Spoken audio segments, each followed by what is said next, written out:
Welcome from the launch of the Stuttering Awareness Mental Wellbeing campaign, where I'm delighted to be joined by the Lord Mayor of Cork, Councillor Colm Kelleher. Welcome, Lord Mayor. Thank you very much. Colm, please. Okay, thank you. First question I'd like to ask you is, why did you decide to become involved with this particular campaign? I think it's obviously, it's a very admirable cause. I was speaking with people prior to this in relation to 1% of students that would attend school. Some of them may have a speech impediment, and as the gentleman I was speaking to prior to this event, he stated that most schools' mottos and mission statements would cater that we're there for 100% of students, not just 99% of students. That being said, you can only look at, for example, President Biden in the United States had a severe speech impediment as a child, and with practice and determination and looking in the mirror and stuff like that, he's now overcome that, and he has a very successful career in politics. He's now the leader of the free world, and it just proves and goes to show that at anything, whether it be a speech impediment, whether it be mental health issues, whether it be business opportunities or domestic issues, that the proof is really in the pudding. And that to hark back to that famous phrase, but how do you get to Carnegie Hall? It's practice. Yeah, absolutely. In both the business world and the political world, both of which you're involved in, over the years you're bound to have suffered setbacks or the odd knock. I'm just wondering, what sort of qualities do you believe are necessary for people to be able to overcome those obstacles and overcome those knocks in the same way that you have? Yeah, well, so I suppose, look, you touched on it there. I'm a businessman myself, and I'm also a politician.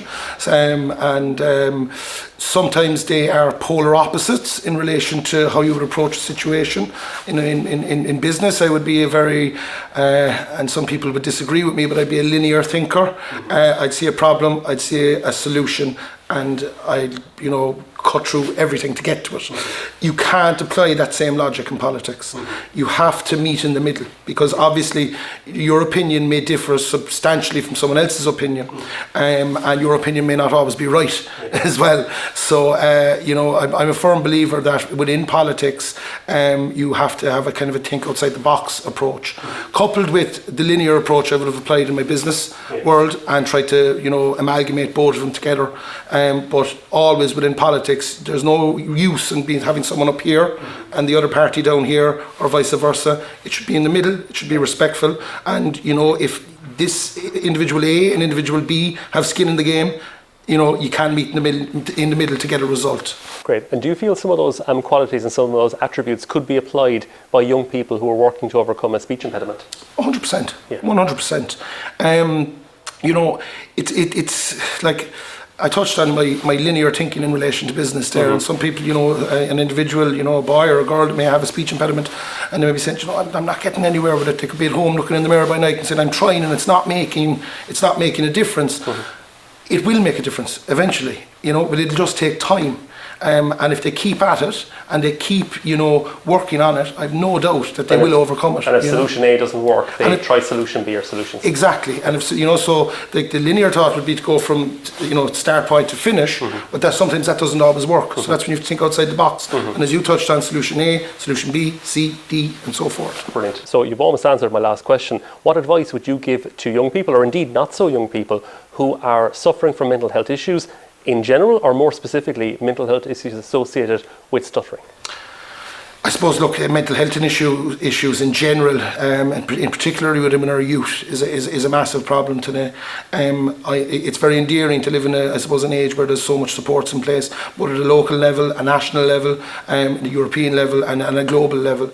I took part in an online meeting of Cork City Council yesterday, the community forum, and how we responded as a city to the pandemic, which we're hopefully getting out of now at the moment. But one thing that Cork City Council did was the community call. People in isolation, that had no one to talk to. Like, there was messages brought up from if they wanted someone to speak to, they were at the end of a phone, and that was replicated nationally during the pandemic. But in relation, in particular, to mental health services for young people, You may feel alone, you may feel isolated, you know, your circumstances will differ from everybody. There's always someone to talk to. There's always someone at the end of a phone. And, you know, being a man myself, and even growing up, I kind of thought, Jesus, I don't want to be saying that to this person or that to that person. And then when I eventually did, the weight that's lifted off your shoulders, it's crazy. So my advice to anyone of all ages, but in particular to our youth, is there is someone there. There is someone at the end of the phone, and there is someone that cares, and you aren't alone.